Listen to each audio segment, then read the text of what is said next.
तो भाई ये जो लड़के इंस्टा पे प्राइवेट अकाउंट रखते हैं अपना, मुझे उनसे एक बात पूछनी है।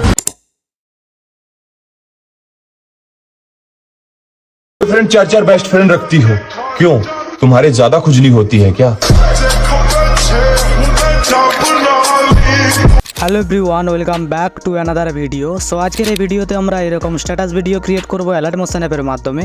তোমরা কীভাবে এরকম স্ট্যাটাস ভিডিও ক্রিয়েট করবে চলুন জেনে নিই। তো প্রথমত তোমরা অ্যালার্ট মোশন অ্যাপটি ওপেন করবে। ওপেন করার পর প্রজেক্টে আসবে, এরপর ফুল প্রজেক্টটি ওপেন করবে। তো এই প্রজেক্টটির ডাউনলোড লিঙ্ক তোমরা ভিডিও নিচে পেয়ে যাবে, অবশ্যই ডাউনলোড করে নিও। আর সমস্ত ফটো বা ভিডিও লিঙ্ক তোমরা আমার টেলিগ্রাম চ্যানেলে পেয়ে যাবে, তাই টেলিগ্রাম চ্যানেলে জয়েন হয়ে ফটোগুলো ডাউনলোড করতে পারো।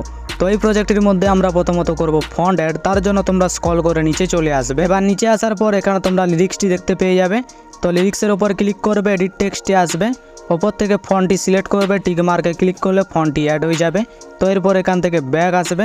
ব্যাক আসার পর তোমরা চলে আসবে 6.6 সেকেন্ড। এবার 6.6 সেকেন্ডে আসার পর নিচের লিরিক্সটাতে ক্লিক করবে, এডিট টেক্সটে আসবে, ওপর থেকে ফন্টটি সিলেক্ট করবে, টিক মার্কে ক্লিক করলে ফন্টটি অ্যাড হয়ে যাবে। তো এরপর এখান থেকে ব্যাক আসবে। ব্যাক আসার পর ওপরের লিরিক্সটাতে ক্লিক করবে, এডিট টেক্সটে আসবে, ওপর থেকে ফন্টটি সিলেক্ট করবে, টিক মার্কে ক্লিক করলে ফন্টটি অ্যাড হয়ে যাবে। তো এরপর এখান থেকে ব্যাক আসবে। ব্যাক আসার পর পরবর্তী লিরিক্সটার ওপর আসবে, নিচের লিরিক্সটাতে ক্লিক করবে, এডিট টেক্সটে আসবে, ওপর থেকে ফন্টটি সিলেক্ট করবে, টিক মার্কে ক্লিক করলে ফন্টটি অ্যাড হয়ে যাবে। তো এরপর এখান থেকে ব্যাক আসবে। ব্যাক আসার পর ওপরের লিরিক্সটাতে ক্লিক করবে, এডিট টেক্সটে আসবে, ওপর থেকে ফন্টটি সিলেক্ট করবে, টিক মার্কে ক্লিক করলে ফন্টটি অ্যাড হয়ে যাবে। তো এরপর এখান থেকে ব্যাক আসবে। তো এরকমভাবে তোমরা সমস্ত লিরিক্সগুলোর মধ্যে ফন্ট অ্যাড করবে। আর এই দুটো ফন্টের ডাউনলোড লিঙ্ক তোমরা এই ভিডিও নিচে পেয়ে যাবে, অবশ্যই ডাউনলোড করে নিও। তো দ্বিতীয়ত আমরা ফটো অ্যাড করব, তার জন্য তোমরা পুরো শুরুতে চলে আসবে। এবার শুরুতে আসার পর সংটার উপরে তোমরা একটি ভিডিও দেখতে পেয়ে যাবে। তো এই ভিডিওর ওপর ক্লিক করবে, কালার অ্যান্ড ফিলে আসবে, এই অপশানটাতে ক্লিক করবে, এরপর গ্যালারি থেকে ভিডিওটি সিলেক্ট করবে, প্লাস আইকনে ক্লিক করলে ভিডিওটি অ্যাড হয়ে যাবে।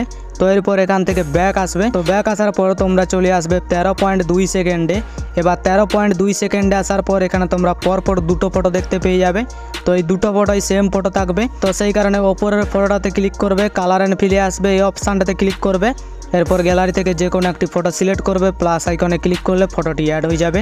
তো এরপর এখান থেকে ব্যাক আসবে। ব্যাক আসার পর নিচের ফটোটাতে ক্লিক করবে, কালার অ্যান্ড ফিলে আসবে, এই অপশানটাতে ক্লিক করবে, এরপর গ্যালারি থেকে সেম ফটো সিলেক্ট করবে, প্লাস আইকনে ক্লিক করলে ফটোটি অ্যাড হয়ে যাবে। তো এরপর এখান থেকে ব্যাক আসবে। তো ব্যাক আসার পর তোমরা চলে আসবে 13.23 সেকেন্ডে। তো এখানে তোমাদের একটা কথা বলে দিই, আমি এখানে একটাই ফটো ব্যবহার করেছি, তোমরা চাইলে আলাদা আলাদা ফটো ব্যবহার করতে পারো, কোনো সমস্যা নেই, ঠিক আছে। তো ফটোর ওপর ক্লিক করবে, কালার অ্যান্ড ফিলে আসবে, এই অপশানটাতে ক্লিক করবে, এরপর গ্যালারি থেকে সেম ফটো সিলেক্ট করবে, প্লাস আইকনে ক্লিক করলে ফটোটি অ্যাড হয়ে যাবে। তো এরপর এখান থেকে ব্যাক আসবে। তো এরকমভাবে তোমরা সমস্ত ফটোগুলোকে অ্যাড করবে। এবার সমস্ত ফটো অ্যাড করা হয়ে গেলে উপরে শেয়ার অপশানে ক্লিক করবে, নিচে এক্সপোর্ট, এখানে ক্লিক করলে ভিডিওটি গ্যালারিতে সেভ হতে শুরু করবে। তো এই সাথে আজকের ভিডিও এতটাই। ভিডিওটি যদি আপনাদের ভালো লেগে থাকে তাহলে ভিডিওতে লাইক করে চ্যানেলটি সাবস্ক্রাইব করতে ভুলবেন না। দেখা হচ্ছে পরবর্তী ভিডিওতে। ধন্যবাদ।